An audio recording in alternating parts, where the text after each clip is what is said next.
Hello and welcome to Black Bear Atheist. This is part 4 of where we watch Powell rant about his case for creationism. Thus far, no case, no evidence, just rants. Let's get into the video.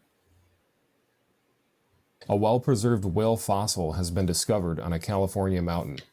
The nearly intact fossil of a whale has been unearthed at a construction site in Santa Cruz County. After reading this, the question then becomes, how does a whale get to the top of a mountain? The only It's really not that hard to know how a whale got to the top of the mountain when we know how mountains form.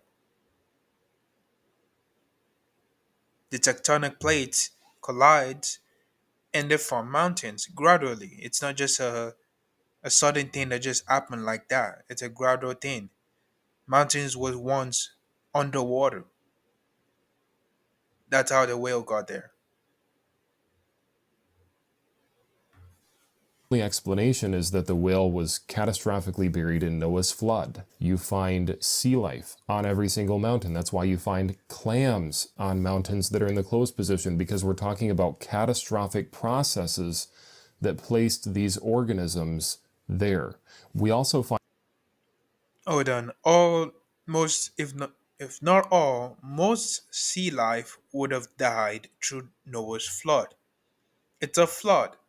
It's not just water moving. It's not just like a pool. It's a flood. Meaning the water will be contaminated.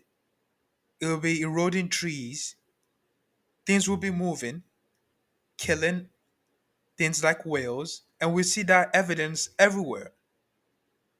But that's not what we see. The evidence does not support your claim about the Noah's flood. It just doesn't. trees that go through millions of years of geologic time. That means that these layers are not millions of years old, that they didn't take that much time to accumulate, that what actually caused them to accumulate was rapid succession of layers being laid down by water. And this had to have been the case because trees, when they die, they fall over. Well, what tree is going to stand for millions of years as layers slowly accumulate around it? So these polystratofossils, which is what they're called, is some of the greatest evidence of Noah's flood and of the fact that layers don't take millions of years to form. The Grand Canyon's layers did not take millions of years of rainfall. It took one gigantic, catastrophic event. And some skeptics And how do we know that? The Bible. Because the Bible clearly mentioned the Grand Canyon and how the Noah flood just went all the way to America and created the Grand Canyon. I mean, this is just claims straight out of his ass. The Grand Canyon is a long process of groundwater eroding water, rivers influencing the ground and literally moving it. A long process, not just something the water just came and flooded the entire thing, and all of a sudden we got the beautiful Grand Canyon. No, that's not what happened. It's like the mountains, a long process. It didn't just happen. But again, when you think the Earth is 6,000 years old, you have to move everything so quickly. Oh, the Grand Canyon was formed in like 2 weeks, 40 days and 40 nights of rain from our divine loving God. will say that little local floods could cause these layers to form around the trees. Well, whatever created these fossils had to have been so catastrophic because the trees, many of them, are upside down. Obviously, some of these trees were ripped out by literal earthquakes and they floated around for a while, became waterlogged, went upside down into these layers that were still soft, and then all of those layers solidified around them, and the tree and the layers together became fossilized in one event. This I find interesting. It says the monkeys that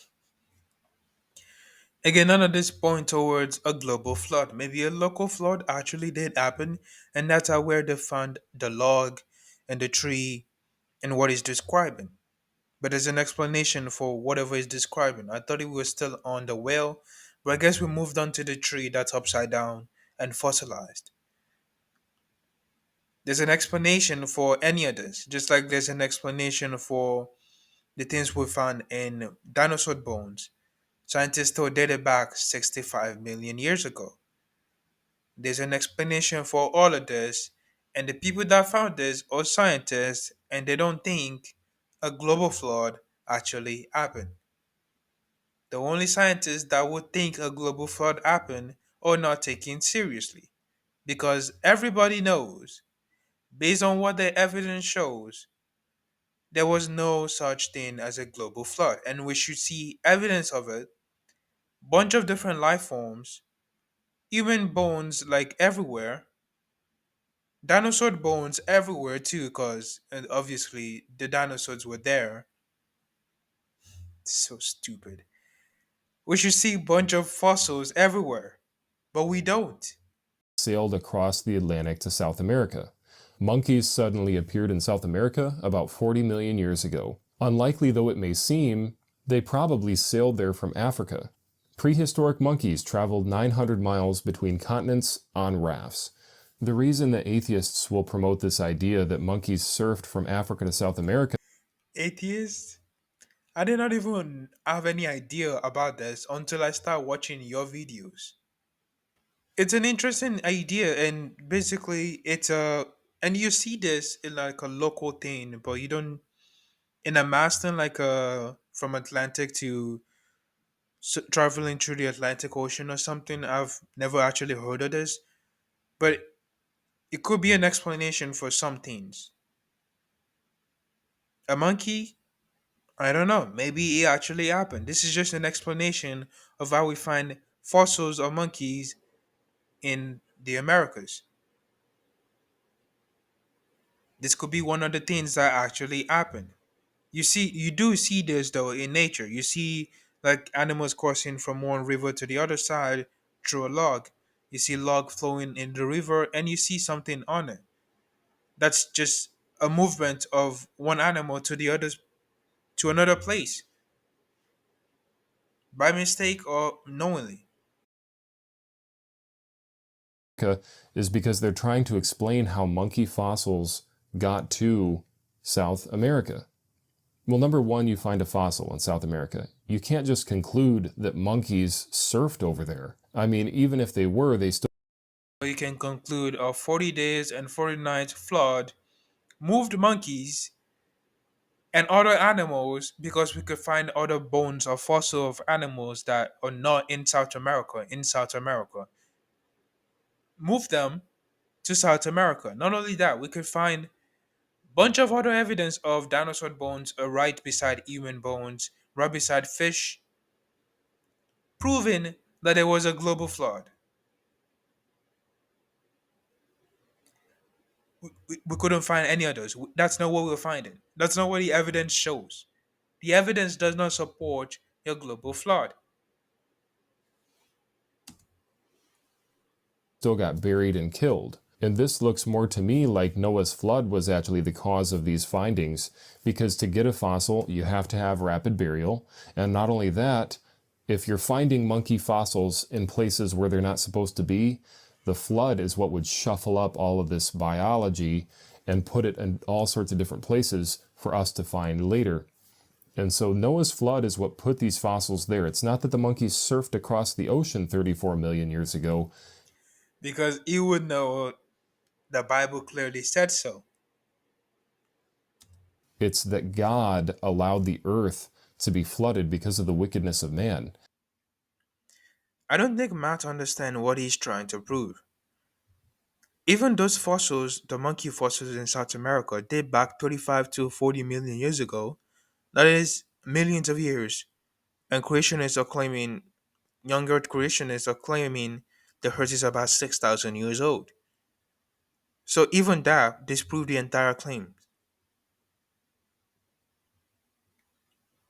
Yeah, I'm not sure why you will bring that up.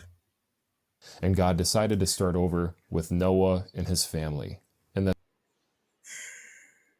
Oh my god. Now I am convinced this guy actually does not listen to himself. He just records and just posts it. I am convinced that's exactly what he does.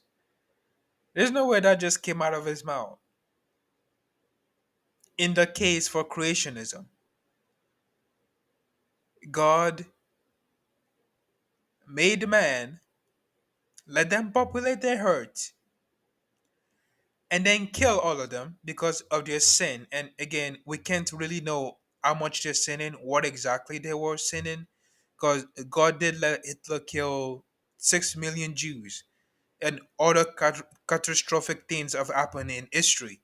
I mean, the Mongols were one of the most brutal empires, and they killed quite a few people, quite a lot of people. I mean, there've been so many crazy things in recorded history, and no global flood or fire rained down from heaven. So we can't know for sure what exactly they did.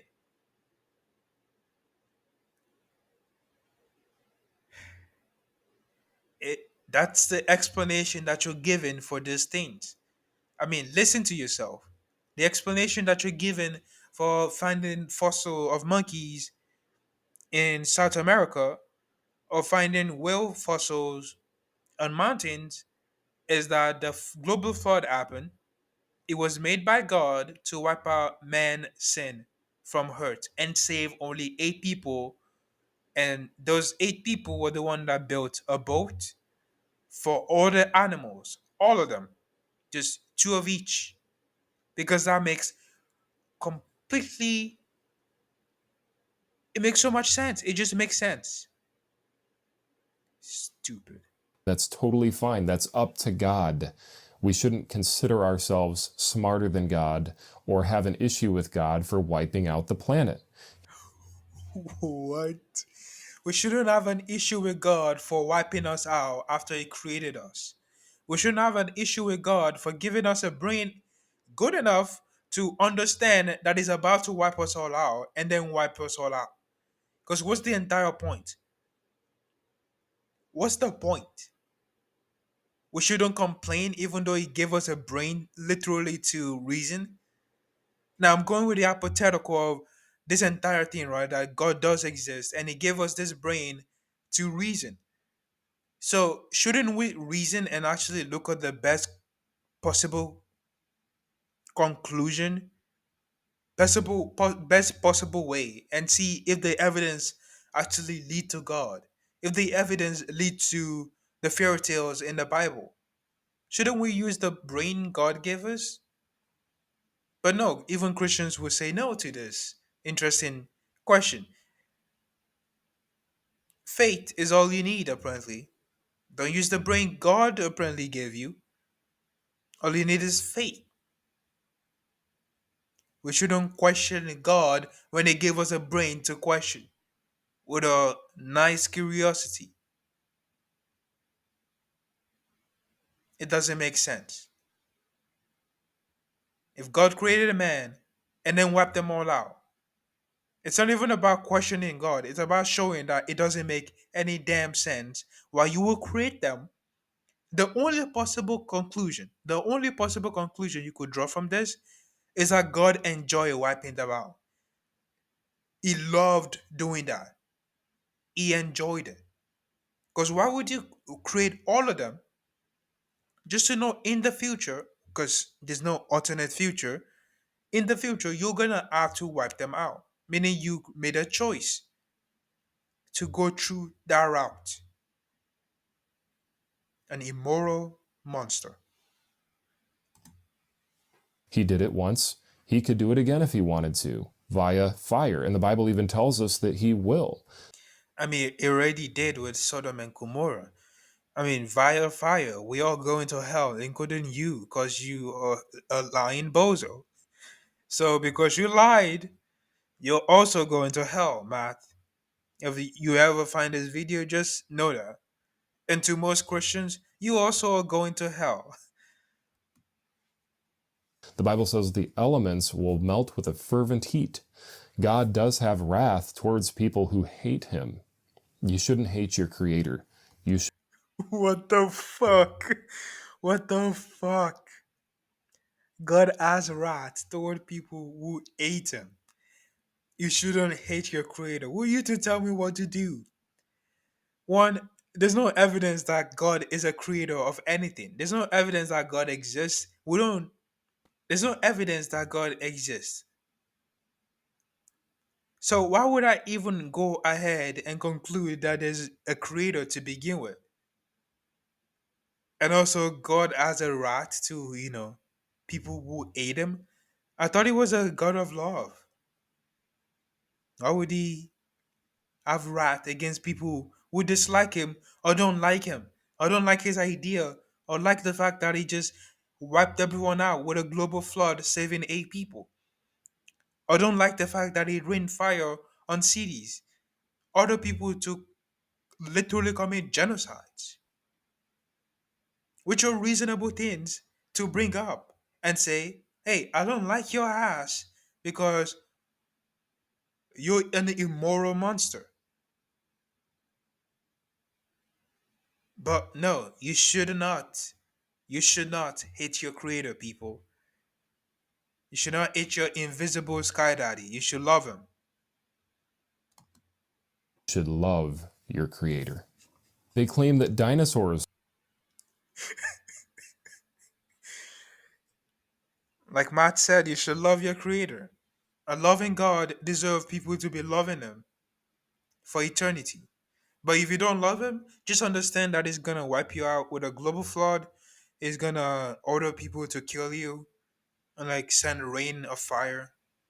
The most excruciating, painful way for you to die is gonna make sure you feel it. And once you're dead too, physically, it's gonna punish you in hell. Just to make sure you're dead. once crossed oceans. They say the first duck-billed dinosaur fossil was discovered in Africa, so again, you have an instance where dinosaur fossils are found out of place. What do we believe? Do we believe they surfed over there, or do we believe that Noah's flood put these fossils in these positions? Noah's flood is the explanation for all of these things, and if you don't believe in Noah's flood, then this is what you're left with. You have to believe stuff like this. The fuck, since when did Noah's flood become an explanation for shit? Never. It never had been a actual explanation for anything. Since when has fairy tale all of a sudden took up science? Since when has science ever took up fairy tales and say yes, this is the actual explanation? Maybe at the beginning of science, but not anymore.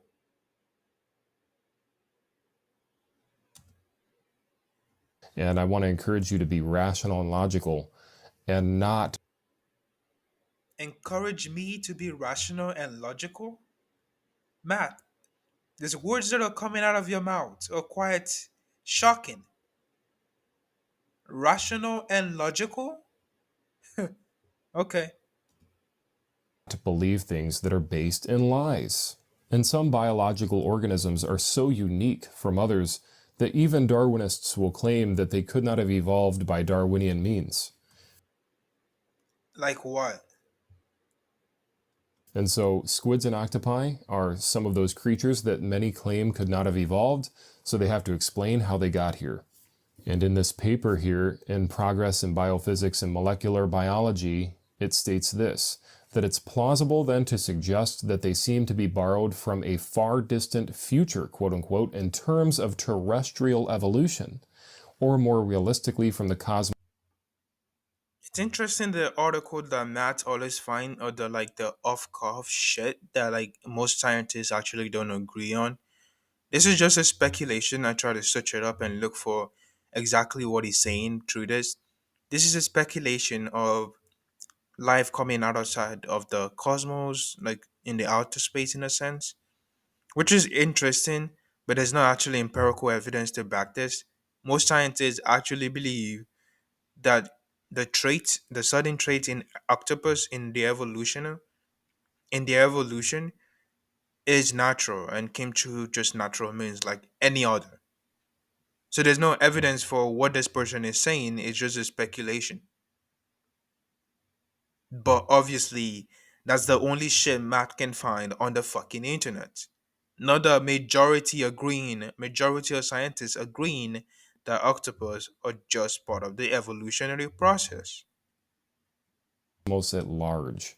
So, what they're claiming is that octopi and squid are so unique that they couldn't have evolved, so they must be aliens.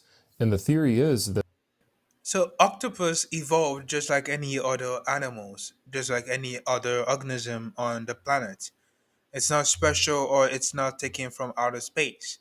Now I'm not sure where he's getting his article from. Obviously I've been confused from like the day one that I started doing this entire series of where he finds his amazing articles. But scientists' consensus is like octopus, just like any other organism, evolved through natural selection and through the theory of evolution and what it states. So where he's getting this from, I generally don't know. Octopus, organism on Earth, not alien introduced. they rode through the atmosphere on a comet, which would have toasted them. It's much easier to say that God created them. Actually, it takes rational thought to understand that God created them. Some people Obviously, it's easier to just make up an excuse and say, well, God did it, so what's the point?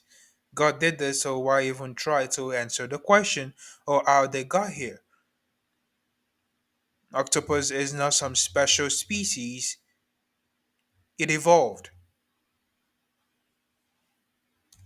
actually think that dinosaurs farted themselves to death. No joke, you can look it up. It is really wild. This is another speculation, and it has no empirical evidence backing it. And the majority of people who actually study this, they believe this actually is what happened. S- The majority though look at the evidence and say it was an astronaut, not the farts. But then again, this is obviously what Matt would find and say, yes, all scientists agree on this, even when it's a speculation and it's not even supported yet. My God.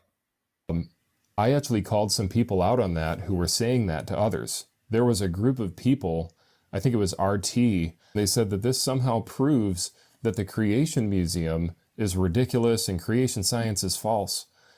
Because Again, the opposition, what you're presenting, you gotta look at what you're presenting, Matt. You gotta look at your side of you. What you're presenting for us to actually believe is that God made it all, and you have not proved that God did it. You have not even proved that God exists. You're not telling us how actually that happened. You're just saying a global flood happened. How in the world is a global flood possible?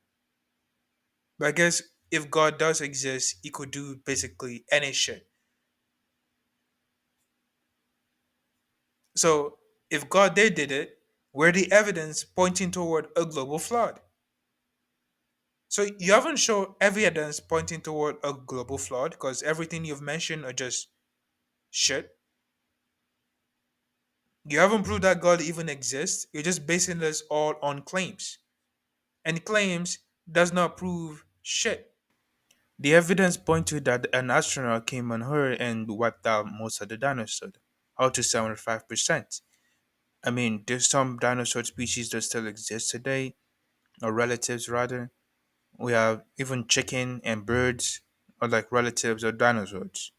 So some did survive, but up to 75% were wiped out through this event, which the astronauts caused a climate change event which led to their downfall. dinosaurs passed too much gas and killed themselves off with their own flatulence. Some of these theories are really I mean, bro thinks he's really funny by saying things that are not even true.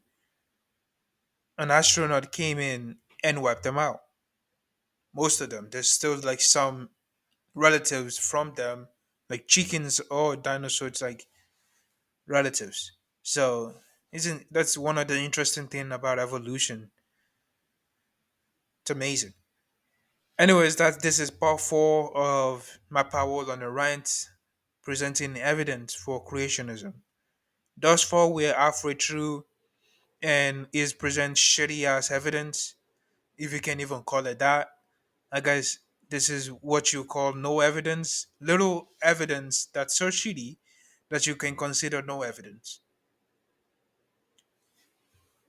Fossils on mountains does not prove the flood happened. Fossils of apes on or monkeys in South America does not prove the flood actually happened. Octopus does not prove the flood happened or God created them. None of this prove anything. You're just making claims without any evidence. Evolution is a fact. Evolution has factual evidence supporting its theory. By now, people should understand that a scientific theory is not a normal day. I guess this, so I guess it's true. A scientific theory is not just a religious guess, and all of a sudden it's a doctrine and everyone is studying it. There's a difference between fairy tale and things that are backed with evidence. And that's exactly what this entire video shows. That you're coming from a fairy tale standpoint against factual evidence. And you can't do that without lying every 2 seconds. But that's all I have for you today. Thank you all for watching. If you like the video, please like and subscribe. Have a good day, people.